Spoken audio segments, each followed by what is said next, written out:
السلام علیکم، میں ہوں ڈاکٹر شاہد ندیم، ڈائبٹالوجسٹ۔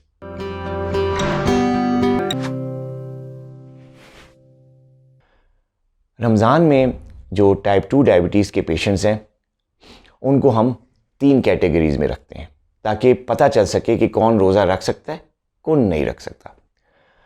ایک بڑے لو رسک پیشنٹس ہوتے ہیں اور لو رسک پیشنٹس روزہ رکھ سکتے ہیں، صرف ان کو تھوڑی سی احتیاط کرنی ہوتی ہے، پانی کا انٹیک زیادہ رکھنا ہوتا ہے اور اپنی دوائیوں کی جو ٹائمنگ ہے ان کو چینج کرنا ہوتا ہے، اور کچھ لوگوں کو دوائیوں کی ڈوزج جو ہوتی ہے، ملی گرام پاور جو ہوتی ہے، اس کو تبدیل کر اس کو کم کر کے اپنے معالج کے مشورے کے ساتھ وہ بڑے آرام سے رمضان کے پورے روزے رکھ سکتے ہیں بغیر کسی کمپلیکیشنز کا شکار ہوئے۔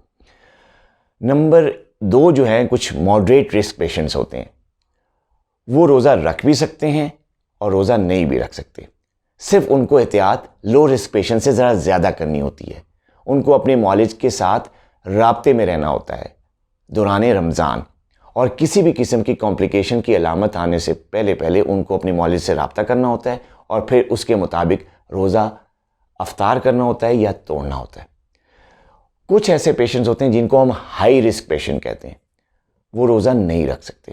اگر آپ ہائی رسک پیشنٹس ہیں تو آپ روزہ نہ رکھیں، کیونکہ روزہ رکھنے کے بعد آپ ہائپوگلائسیمیا، ہائپر گلائسیمیا یا انہی سے ریلیٹڈ جو دوسری کمپلیکیشن ہے جس میں کیٹو ایسیڈوسس بھی ہے ان کا شکار ہو سکتے ہیں، اور وہ ایک خطرناک بیماریاں ہیں، کمپلیکیشنز ہیں جو آپ کو ڈیتھ بیڈ پہ بھی لے کے جا سکتی ہیں۔ آئندہ ویڈیو میں ہم بتائیں گے کہ لو رسک، ماڈریٹ رسک اور ہائی رسک کون سے ہیں۔ اپنا بہت خیال رکھیے گا۔ اللہ حافظ۔